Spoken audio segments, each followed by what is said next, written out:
the whole project of spirituality, of learning to feel deeply, as I see it, isn't to transcend our humanity, but is to hold our humanity, to be able to live in a way where we can stand up for each other and defend each other, and create a better situation for us to live in. Instead of turning away, instead of denial, instead of othering, instead of all of this repression and mechanisms where we insist that we are pure, we are just this abstracted idea of ourselves. We're not a messy, complex human who has the capacity for evil in ourselves, and only the other has the capacity for evil. Yeah, that's how this kind of thing plays out. So for all of us, this really shows us the huge importance of learning to become comfortable with discomfort in our own experience. Because I really think that's the psychological mechanism that takes us away from these kinds of horrors. Comfort makes atrocities possible because it allows us to consistently turn away and to not stand up for each other.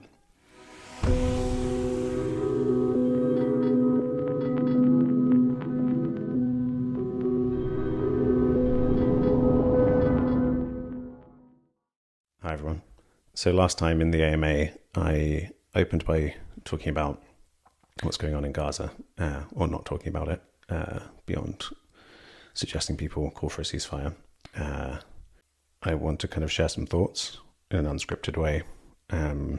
So for me, this has been, I think for all of us, we're going to look back on this as an era-defining set of atrocities. And part of the challenge of talking about it is that it doesn't feel that simple to people, because we live in a information ecosystem that's so propagandistic, that's so heavily biased towards control, that it's hard for people to see what's going on here. And for me, in an age where we have phones connected to the internet and Gazans are live streaming what's happening to them, and there are independent media organizations doing amazing coverage, it's the propagandistic narratives are no longer all that's on offer. And for me, there's been a kind of, in addition to grieving the people of Gaza, there's been a kind of grieving for my peers, for people who choose the false narratives that deny what's happening over the truth, when the truth is very readily available.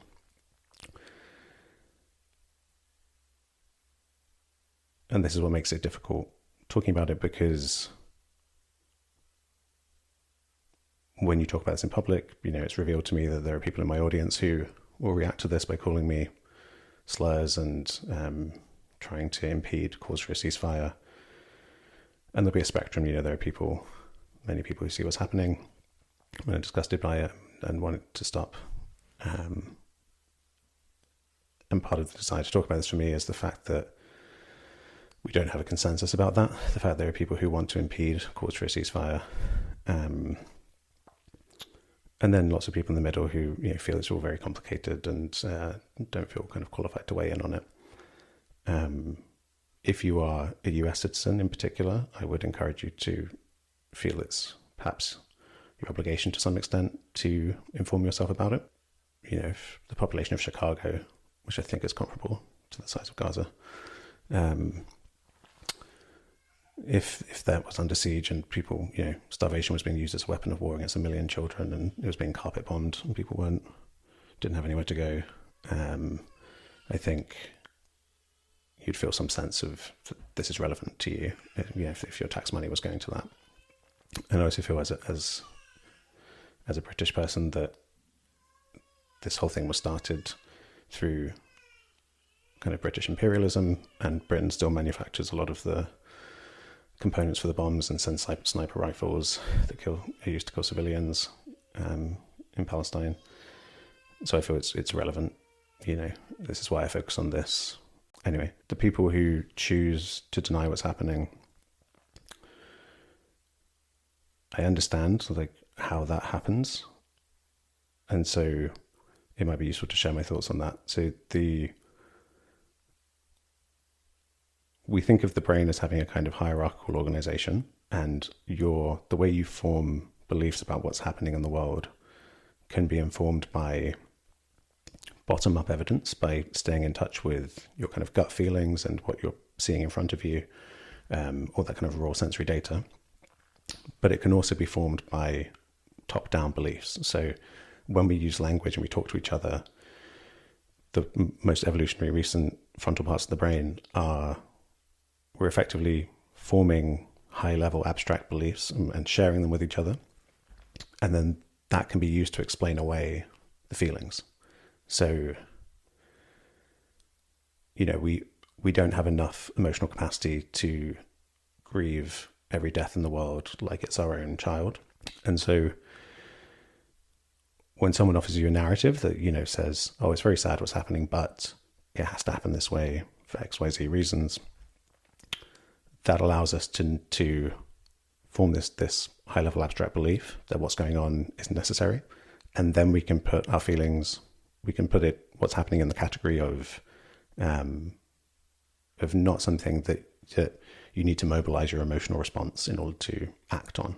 Because that would be wise if it was truly the case. If it was the case that, we're seeing this is the deadliest conflict for children. I mean, I don't want to call it a conflict because it's the slaughter of a captive population in an occupied territory.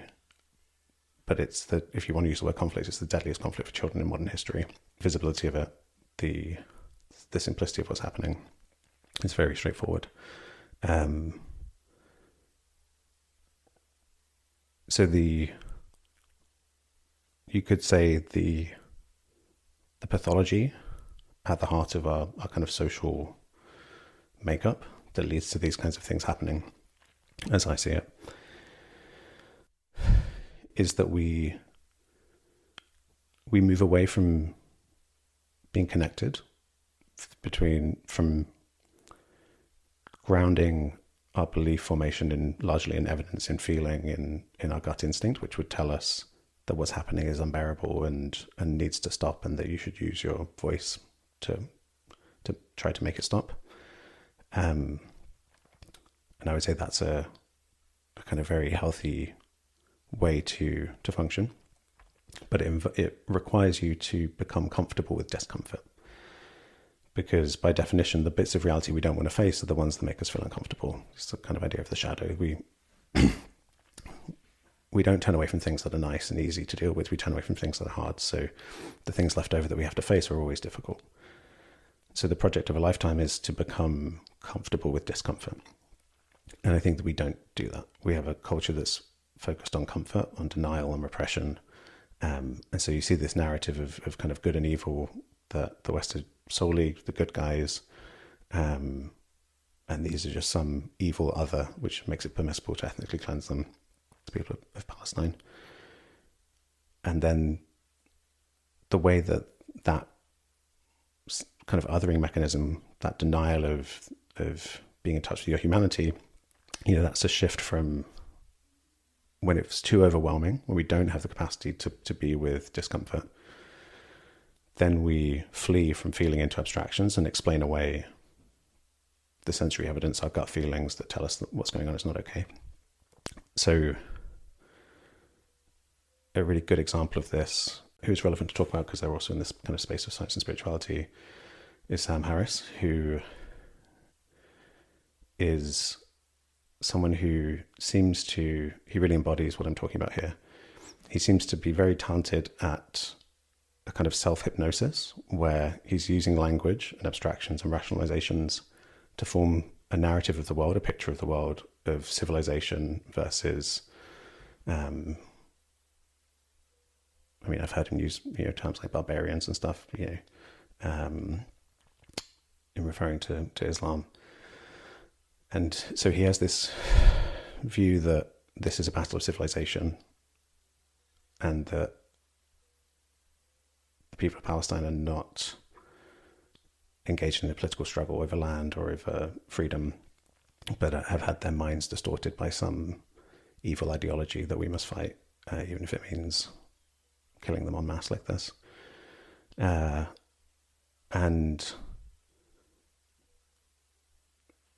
I think he believes it. He seems to, because when people do this, they're doing it because the emotional content is too overwhelming because of past trauma typically. And so, I know this because I used to live in abstractions like this too. You live in these explanations of the world and it explains away your feelings so you don't have to feel. We live in a post-colonial world where the social fabric has been so thoroughly destroyed. Such huge traumas inflicted all over the world that we're all carrying some of this, of not having the networks of care that are needed to be able to feel deeply. And so I have a lot of sympathy if it's too much to turn towards this at the moment, if it's too intense to take on, because we're not supposed to take on all this level of suffering by ourselves. We're supposed to have community, have care, have mechanisms to help us deal with it. So I understand, I get it. But my point of speaking about this here isn't to moralize, except to say, if whoever can find it in themselves to stand on the right side of history here, I think even though it's uncomfortable in the short term to be kind of slandered and attacked, I think living the rest of our lives having supported this and having to answer to our children as to why this happened and why we didn't say anything, I think that's the harder thing to live with. I apologize again if this is quite intense. I tend to have a kind of softly approach with this stuff, but we're dealing with the ultimate issue here, really, that all this comes down to. And so it's intense. And I understand if this triggers a lot of feelings that you want to kind of just lash out at me, that's fine. But the whole project of spirituality, of learning to feel deeply, as I see it, isn't to transcend our humanity, but is to hold our humanity, to be able to live in a way where we can stand up for each other and defend each other, and create a better situation for us to live in.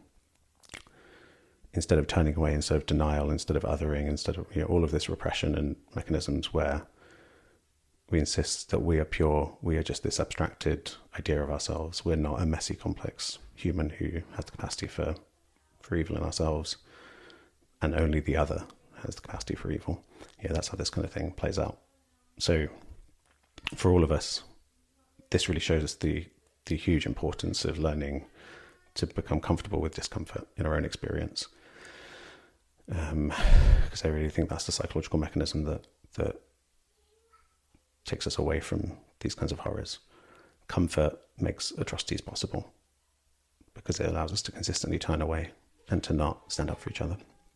And the reason this is relevant, that spirituality is relevant, this isn't just about feeling our emotions, is that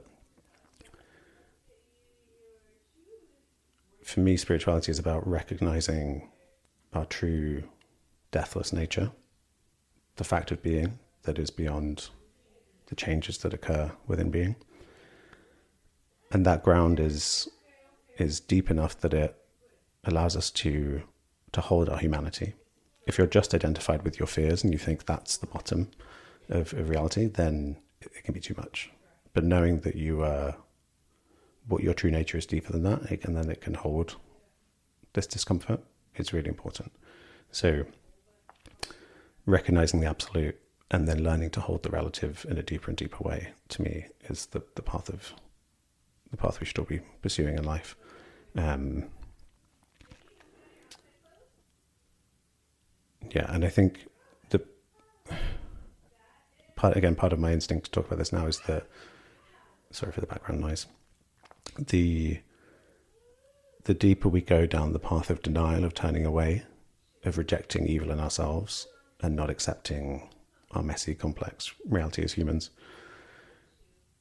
is that the things we don't want to admit start to accumulate. So at this point, if we're someone who's spending our time online trying to impede attempts to call for a ceasefire, in this situation, then in a year, in 2 years, in a decade, when this is all being, all the evidence is there, it's very clear what's happening. It's all there on camera, countless hours of footage.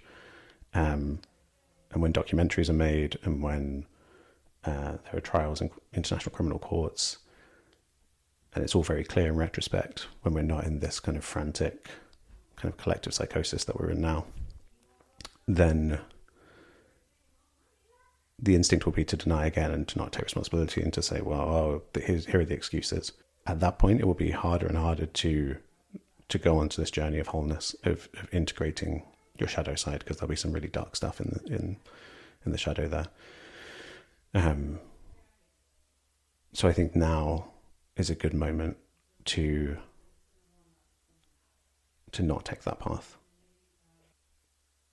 You may feel that the political history of the Middle East is very complicated, but this moment doesn't need to be complicated. There can be red lines.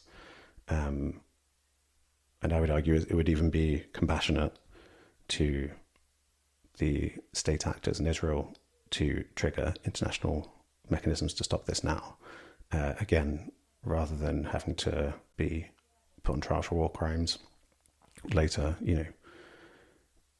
it'd be more compassionate for everyone involved to intervene and say, okay, we see what's happening here. We don't, after the Holocaust, we've created international norms to stop this from happening. And I find it very sad that we didn't mean it, that the West didn't mean it when they created those laws. I think I felt, I was under no illusion that the privilege that I experience as a Brit is built on the suffering of the global South, and that the kind of Western narrative that we're so wonderful and civilized. I was very aware that was a kind of a superficial story. It wasn't the whole picture by any means. But I guess part of me felt that the international norms, that there was some level of sincerity in that, around not wanting genocides and ethnic cleansings to take place anymore. And so it's been painful. It's been a kind of grieving process to realize that political leaders and also the civilian population in places like the US and Britain don't actually mind, as long as it's the right group who we can tolerate being ethnically cleansed. A lot of people don't mind. And that's been a difficult pill to swallow, especially since whenever I see this, I'm deeply committed to not othering anyone. And so when I see people doing that, I feel a sense of, again, because the self isn't real, I recognize that that's me doing that. That's me with different conditioning. So there's this deep sense of how am I doing that? And again, it takes me into this understanding of people being motivated by emotional overwhelm and needing to just get on with their lives by sticking to a kind of an abstracted narrative. When I was in school, we studied Hannah Arendt's Eichmann in Jerusalem, and which is about the prosecution of a Nazi leader in Israel after the Holocaust. And the subtitle for that is a report on the banality of evil. And that phrase always stayed with me. That had a really profound impact on me, even at 15 or whatever I was. That she was saying, this man, his excuse was that he was just a bureaucrat, he was just following orders, just obeying the laws of Nazi Germany. And she was kind of describing how banal, how mundane, how everyday evil is. And so that always stayed with me, with a sense that you can't other evil and pretend that there are boogeymen. It's just us here. It's just human beings trying to get along and failing thoroughly often. And so being able to accept kind of good and bad in ourselves, as I said before, I think is the starting point, and perhaps the end point, like just the kind of eternal process of trying our best to keep doing that, because it will never be done.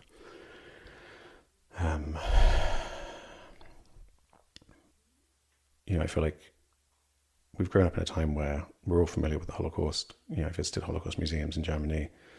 I visited the schools in Cambodia, where the Khmer Rouge committed genocide. And those were very affecting experiences. And I was left with the feeling that I think everyone's left with, of like, how could ordinary people have done this?